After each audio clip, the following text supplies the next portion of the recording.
Bueno, pues vamos a seguir. La verdad que esto va increciendo, ¿eh? Da gusto el nivel que estamos alcanzando. Y además da gusto también tener a los distintos representantes de estas formaciones políticas con educación. De los insultos hemos pasado a Disney, los leones, el circo. Yo no sé en qué va a acabar todo esto, pero vamos, la campaña promete. Cierto es que escuchando a alguno me hacía pensar si yo el COVID lo pasé aquí o donde lo pasé, ¿no? Porque las ayudas no sé dónde cayeron, la verdad, pero bueno, en fin. Continuemos con esta jornada de aniversario. A ver si pueden ir accediendo a la sala los siguientes protagonistas. Última mesa, no menos importante y no menos interesante, porque además va a ser un diálogo que va a ir en torno a lo que... Sí, por supuesto. Amanda, un placer. Va a ir en torno a un diálogo sobre el liberalismo y la socialdemocracia, ¿no? Pueden convivir estas dos formaciones en una economía del bienestar. Pues vamos a ahondar en este debate que va a ser muy interesante. Amanda Mar se une como moderadora. Gracias por el esfuerzo. Sé que estás medio malita y has hecho un esfuerzo muy grande. Yo decía, Dios mío, que voy a tener que sustituirla. Subdirectora de Información Económica del País y directora de 5 días. Gracias de corazón.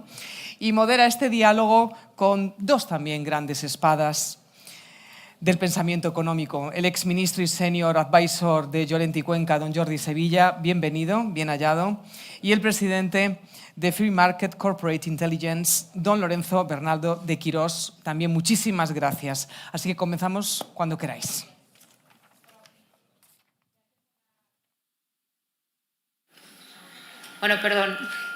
Bueno, muchas gracias por la presentación y a CEPIME por convocarme en un día que es tan especial para la institución y sobre todo para moderar un diálogo tan interesante como decía Silvia, con dos grandes espadas del análisis económico. Y nos toca nada más y nada menos que el liberalismo y socialdemocracia. Y tenemos como unos 20-30 minutos para hablar de ello, que yo creo que casi nos sobra. No, es broma. Es un tema anguloso y yo creo que inabarcable. Pero tenemos una ventaja muy grande y es que Lorenzo y Jordi, porque hemos decidido tutearnos, ya se lo han trabajado y además juntos en un libro que hicisteis y que se llamaba precisamente Mercado o Estado. Y me lo habéis puesto muy fácil. ¿Mercado o Estado, Jordi? Bueno, muchísimas gracias. Como ya se acerca la hora de comer y estamos todos con ganas de ir a por el aperitivo, contestaré brevemente, solo con los 20 minutos que me has dicho. Mercado o Estado, yo creo que son debates del siglo XX. Yo estoy muy obsesionado con que lo que llevamos del siglo XXI, a mí por lo menos me ha cambiado la perspectiva. Creo que estamos viviendo momentos disruptivos muy, muy importantes, que el siglo XXI no está siendo lo que parecía o lo que prometió ser. Nadie pensábamos ver a Putin invadiendo Ucrania, nadie pensábamos ver a China y a Estados Unidos volviéndose a enseñar los dientes, nadie pensábamos que la inteligencia artificial nos iba a hacer recorrer un escalofrío a lo largo del cuerpo. Nadie pensábamos que, a pesar de todo, la desigualdad fuera otra vez una realidad presente también en el antiguo primer mundo. Y, desde luego, yo, no voy a decir nadie, yo jamás pensé ver a Trump presidente de Estados Unidos, ni ver al populismo de izquierdas y de derechas creciendo como opciones electorales importantes en Europa, ¿no? Y yo creo que eso ha arrinconado tanto a la socialdemocracia clásica como al liberalismo clásico. Yo creo que la existencia de la desigualdad y la existencia, por tanto, de un ascensor social averiado puede considerarse un cierto fracaso de la socialdemocracia, y creo que la existencia de la desigualdad y del populismo puede considerarse también un cierto fracaso del liberalismo y de la socialdemocracia, y que, por tanto, los problemas que tenemos hoy encima de la mesa, cambio climático, la desglobalización, etcétera, la propia inteligencia artificial, deberíamos de empezar a abordarlos sin preocuparnos si, oye, esto es socialdemócrata, esto es liberal, no, yo como soy liberal no estoy de acuerdo. Creo que deberíamos de cambiar los paradigmas, los esquemas, lo hablábamos antes. Lo está haciendo Estados Unidos con la ley de lucha contra la inflación, lo está haciendo la Unión Europea con toda la revisión de las políticas de ayudas de Estado, con todo lo que representa la revisión de las políticas de defensa de la competencia. Es decir, con la propia idea de los PERTE, no cómo se han desarrollado en España, sino cómo se diseñaron en Bruselas. Es decir, tengo la impresión que estamos en un contexto en el que esto de socialdemocracia, liberalismo, público, privado, Estado, mercado, tendríamos que redefinirlos de una manera diferente. Pero bueno, estoy en ello, calculo que para febrero tendré otro libro en la calle que espero que leáis apasionados para ver a qué conclusiones he llegado, pero es donde yo estoy ahora, es decir, me preocupa menos la etiqueta que las políticas o las medidas o las preocupaciones que se transmiten desde los poderes públicos y desde todos los poderes, entendiendo que CEPIME también es un poder. Gracias, Jordi. Lorenzo, Jordi mencionaba estos vientos de cambio desde Washington, que en la administración de Joe Biden son obvios, pero yo creo que en organismos como el Fondo Monetario Internacional también ha habido un cambio de discurso en los últimos años. No sé si compartes esto y a qué lo atribuyes. Sí, yo creo que los errores de vez en cuando se repiten y las malas ideas, en efecto, nunca mueren. Perdón, ¿se me oye?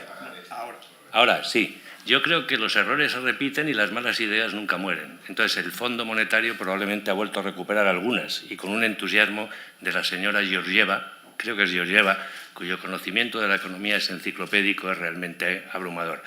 En efecto, yo creo que sí hay un problema que no es el siglo XXI.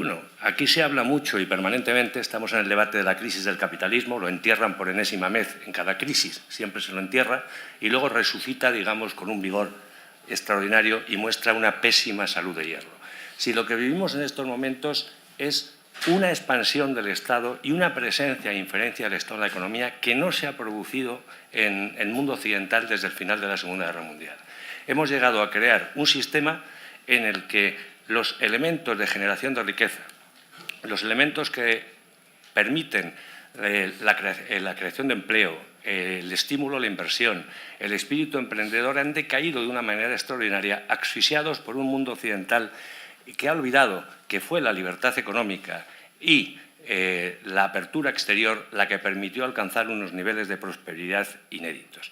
Y ese sistema se ha visto resquebrajado en los últimos años porque siempre las crisis son aprovechadas por los gobiernos para extender su poder a costa de la sociedad civil y de la iniciativa privada. En un mundo en el yo creo que sí que hay que plantearse la dinámica Estado o mercado, siendo complementarias, pero se han sobrepasado extraordinariamente los límites de la acción del Estado en la actividad económica. Tenemos los impuestos más altos desde 1945 en términos relativos. Tenemos unos niveles de deuda pública inéditos. Tenemos una intervención del Estado en los mercados y en la economía absolutamente extraordinarios.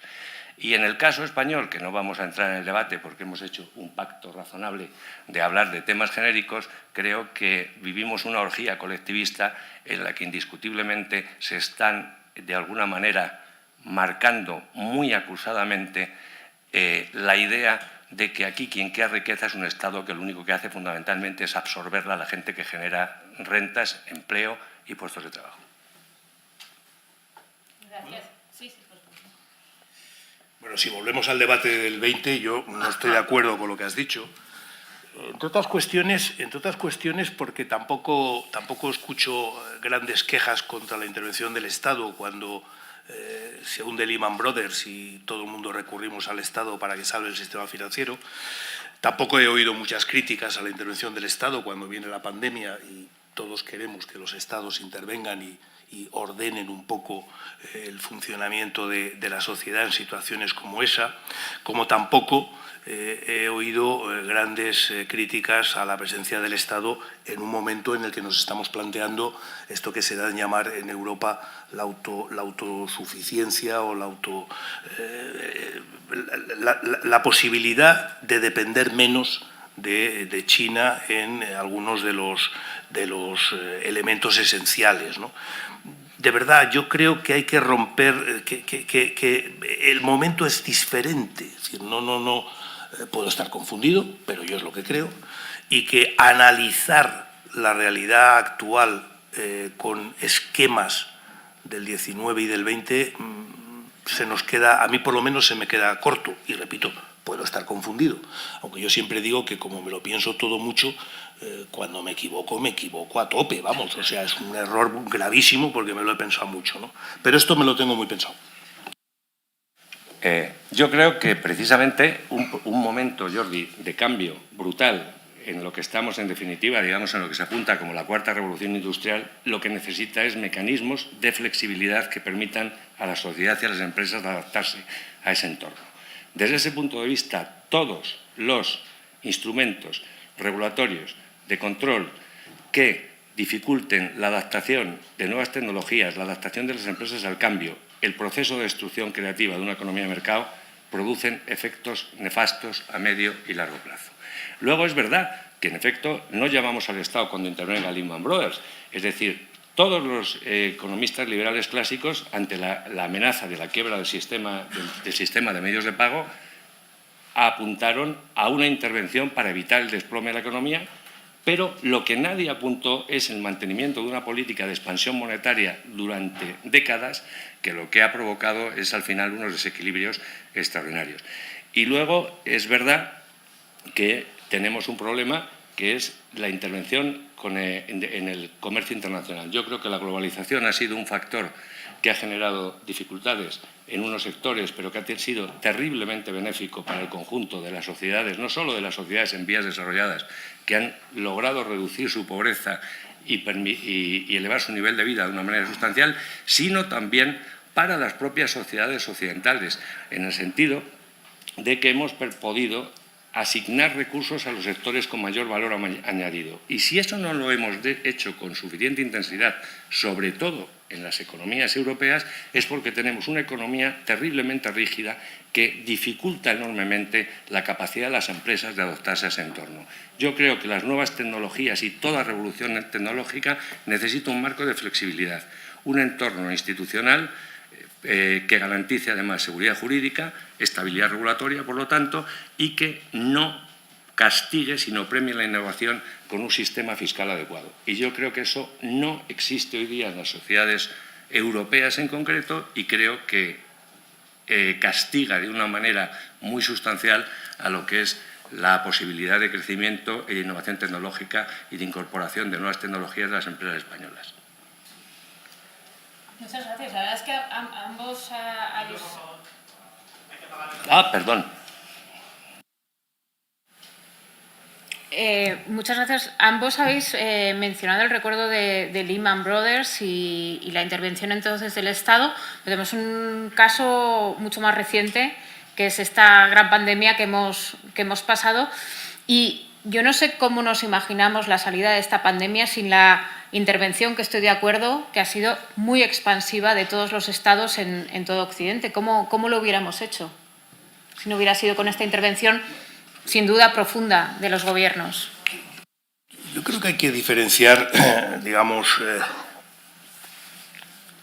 que una cosa se haga bien o mal no quiere decir que no se deba de hacer. Me explico. Es decir, yo creo que describes una economía cargada con rigideces que yo no acabo de ver, y las rigideces que acabo de ver muchas veces no son impuestas desde fuera, ¿no? Muchas veces son demandadas desde dentro del propio sistema, ¿no? El propio sistema empresarial, me refiero. En mi caso no, de acuerdo, hay una excepción, estoy hablando seguro que hay ejemplos, contraejemplos, etcétera, ¿no? Pero esto además lo aprendí de ti, ¿eh? Adam Smith decía que el empresario no cree en la competencia, le gustaría eliminarla, ¿no?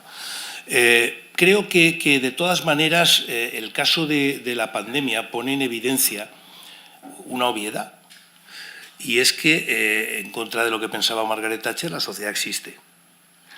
Existe como un ente diferente a la suma de los individuos, aquello que decimos de que el todo es más que la suma de las partes, ¿no? Y que, por tanto, hay una acción colectiva. El caso de la pandemia es muy evidente. Haga yo lo que haga, si el de al lado hace lo contrario, me contagia, aunque yo no quiera que me contagie, ¿no? Y la libertad de contagiar, lo siento, pero esa no está entre los derechos fundamentales de los seres humanos, ¿no? Y eso exige, si hay una acción colectiva, como en esta o en otros muchos ejemplos, eso exige que haya una organización que se ocupe de las políticas y de la acción colectiva, ¿no? ¿Que lo haga bien o mal? Bueno, pues como hay empresas que lo hacen bien y empresas que lo hacen mal. O sea, que eso ya es otro tipo de crítica, ¿no?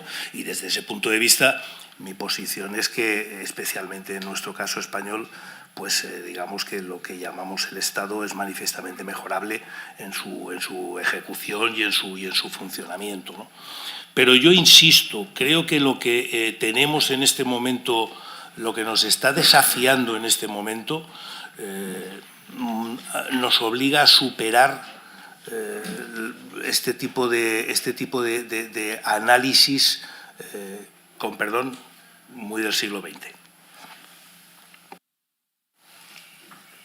A mí, que me encanta el siglo XIX, me parece, yo me remito incluso más atrás.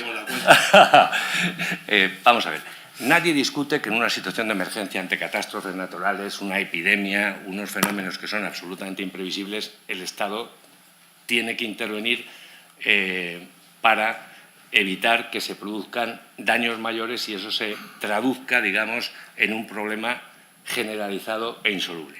Pero hay dos variables fundamentales, que es medios y fines.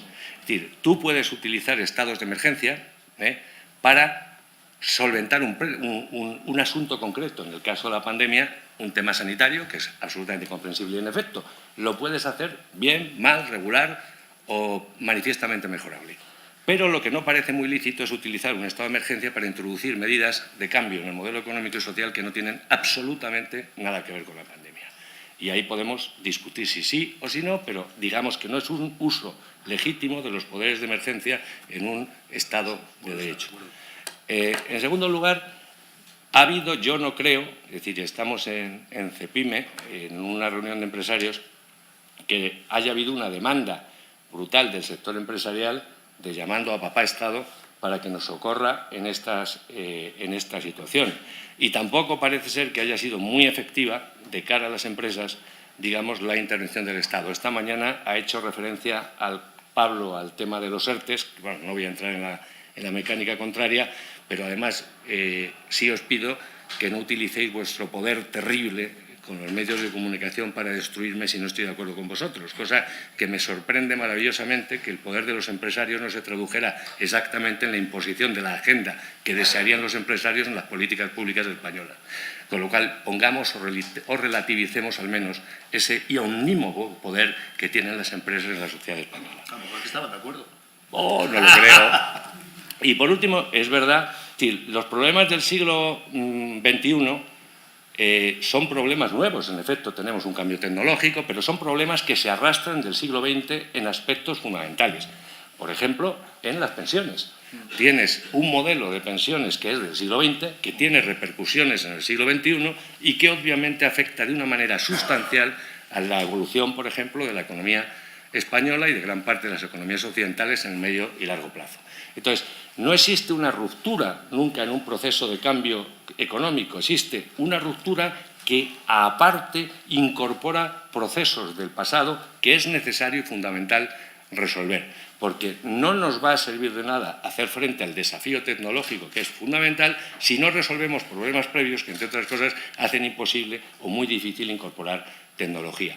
Y yo sí creo que la economía española es una economía muy intervenida, creo que el nivel de regulación en los mercados es excesivo, y así además nos lo dicen incluso la señora Georgieva, y sí creo que España necesita un chute clarísimamente de profundas reformas estructurales y liberación de los mercados que permitan desatar la energía que está, en mi opinión, muy aprisionada por lo que decíamos, exceso de regulaciones, exceso de presión fiscal, una deuda pública descomunal y un sistema del estado del bienestar que necesita una reforma porque va a ser infinanciable a medio y largo plazo. Y eso no es un problema del siglo XX, Jordi, ese es un problema del siglo XXI y de ahora. ¿Cuándo fue la última vez que hubo un chute de esos? ¿De qué? Un chute como el que pides tú ahora. ¿Un chute? Un chute, el chute que dieron, un chute De reformas estructurales. brevísimo y con un éxito extraordinario, que fue, desgraciadamente, en vez de producirse una revisión, fue el taller de reparaciones del sistema, que es el chute de las reformas estructurales en los años 80 del siglo pasado, de esas cosas que se llaman Thatcher, Reagan y esa cosa que ponen, tú nunca lo has puesto, el apelativo delante del liberalismo de neoliberalismo con un toque descalificador. Aquello es lo que acabó con una situación como la que estamos llevando ahora, que es una situación al margen de los problemas estructurales. Estamos en un escenario de estanflación clarísima, con niveles de inflación al alza y crecimiento plano. Y eso hay que resolverlo. Y eso no se resuelve con más gasto público, ni se resuelve, como tenemos una experiencia acrisotada, sin meter una restricción monetaria. Vivimos el fin de un modelo, en mi opinión, y vivimos el fin de un modelo que no es el del capitalismo, que, como decía Ayn Rand, ideal desconocido y no aplicado, sino es un modelo de un exceso de presencia del Estado que no es compatible con la revolución tecnológica que con muy buen sentido apuntas en el siglo XXI. Muchas gracias. El giro de discurso del fondo en realidad es previo... Perdón. Exige una coordinación complicada, ¿eh? Sí, no, estamos ahí. Estamos en ahí. el libre mercado. Que en realidad el juro... No, es una intervencionista porque el micrófono.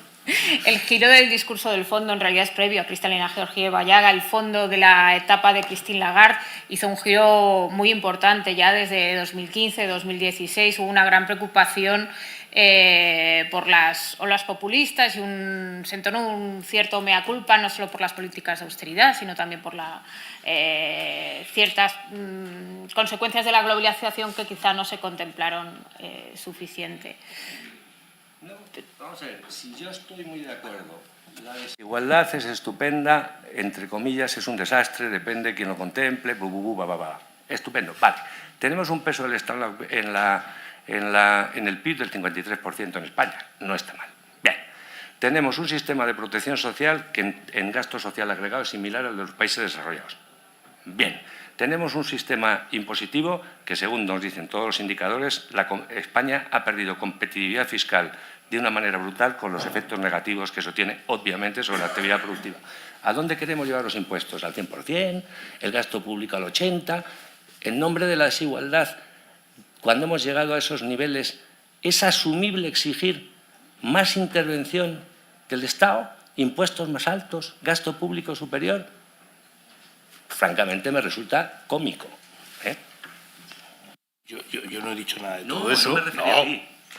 Pero vuelvo a insistir que yo no sé, debe ser por la edad, sin duda es por la edad, pero a mí me preocupa mucho más la otra línea que también he mencionado, no solo la desigualdad, sino la parte del populismo y cómo eso está afectando a las libertades, y a los valores y a la democracia.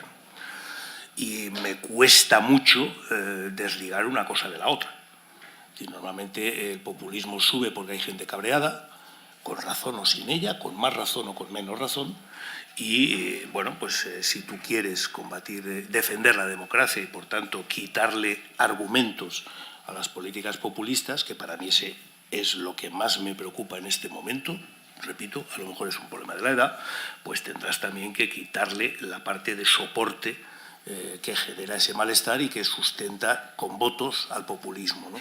Y ahí yo creo que se está planteando algo que nos debería de realinear y reajuntar a la vieja socialdemocracia y al viejo liberalismo, porque lo que está en cuestión es precisamente el propio concepto de contrato social, el propio concepto de individuo, el propio concepto de libertad individual y el propio concepto de lo que hemos construido en algunos países, no en todos, en torno a los valores y a los valores democráticos, ¿no? Y yo creo que ahí sí que hemos ido de la mano y me parece que eso es mucho más importante en este momento que seguir hablando. Por cierto, esto que voy a decir es una gilipollez, pero lo voy a decir, en la época de la UCD la presión fiscal era más alta. Pero quédate con lo primero, ¿no? Sí, me quedo con lo primero. Vamos a ver, en efecto, lo que tienes es una erosión de las sociedades abiertas, de las democracias liberales, tal como las entendemos, ante el embate del populismo de izquierdas y derechas. La única diferencia es cómo se da, que creo que podemos tenerla, es el tratamiento al enfermo. Y yo nunca he creído que la heroína se cure con más dosis. Es decir, ha llegado un momento en el que esas dosis además no parecen funcionar, porque indiscutiblemente con el nivel que hablamos de un Estado que es muy grande, no parece haber contribuido de una manera muy eficiente a reducir ese sentimiento hostil de los populismos de uno y otro bando al sistema. Entonces, quizá habría que ensayar otra fórmula, y es permitir o crear un marco en el que la gente recuperase el espíritu de responsabilidad individual, que no todo depende del Estado, que quizá el esfuerzo, el talento y el mérito merezcan ser recompensados, que quizá en vez de hablar de insistir tanto en la igualdad, tendríamos que insistir en la movilidad social, en crear las condiciones para que la gente pueda ascender en el ascensor social, lo que supone, y estaríamos de acuerdo tú y yo como siempre en ese sentido, mejorar el sistema educativo y tal. Si tenemos un desafío económico que se suma a una crisis institucional, entonces no se pueden desligar las dos. Si nos equivocamos en el tratamiento que demos a la crisis económica, la crisis del sistema democrático, tal como nosotros lo hemos defendido y entendido siempre, no se va a solventar. Entonces, quizá deberíamos, digo quizá, porque en efecto los liberales somos humildes en el sentido de que reconocemos nuestra inescrutable ignorancia. Siempre hay algo que aprender. Pero quizá habría que ensayar fórmulas diferentes a las que hemos llegado hasta ahora, que no parecen ser muy eficientes y que no están pareciendo en absoluto nada eficaces para eliminar o diluir el virus del populismo en las sociedades occidentales. Si cuando dices revisar las fórmulas existentes lo dices en sentido amplio, estoy de acuerdo contigo y es por donde he empezado. Creo que vivimos un momento diferente que requiere un abordaje diferente. Como siempre acabaremos de acuerdo, Lorenzo y yo. Bueno, nos quedan apenas 2 minutos para terminar. Me estaba acordando, Jordi, que yo creo que te lo voy a atribuir a ti, y me puedes corregir. Has dicho alguna vez que un liberal en realidad es como un socialista que se ha quedado a medio camino. Sí.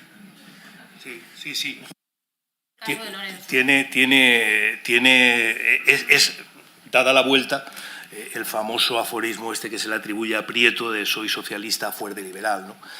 Mi análisis para esto lo hago muy rápido. Yo lo siento, pero en fin, me creo esto de la libertad, igualdad y la fraternidad, y me creo mucho esto del contrato social, las personas y los individuos como soporte esencial sobre el que construir la convivencia y las reglas, etcétera. Y creo que eso a lo largo de la historia el liberalismo lo ha defendido mucho, sobre todo en el ámbito político.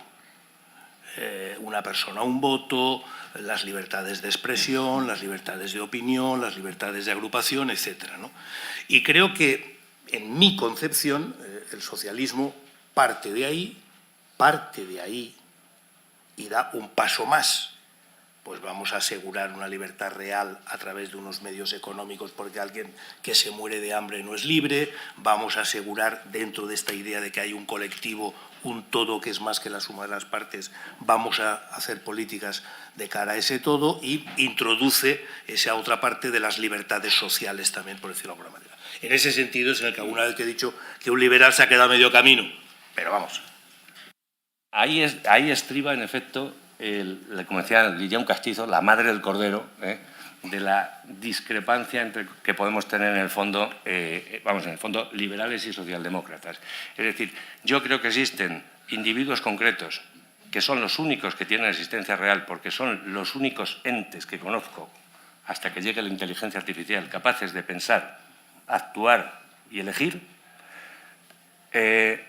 y considero que la sociedad concebida con un ente con vida propia y que puede perseguir e imponer fines a los individuos por encima de sus intereses es un camelo para reducir su libertad.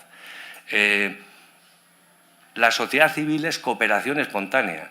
En mi opinión, la socialdemocracia siempre ha forzado una cooperación coercitiva y forzosa.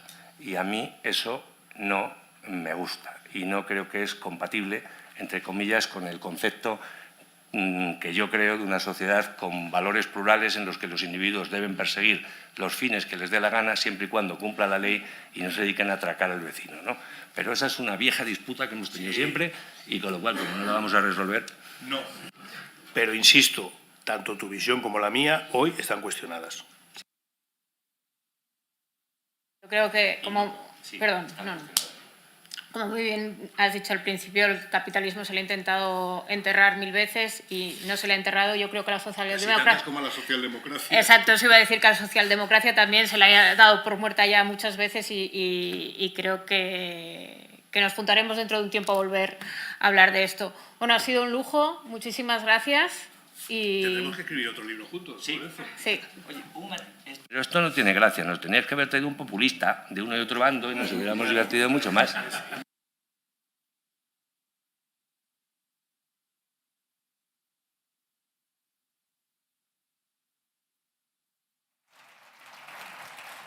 Muchísimas gracias.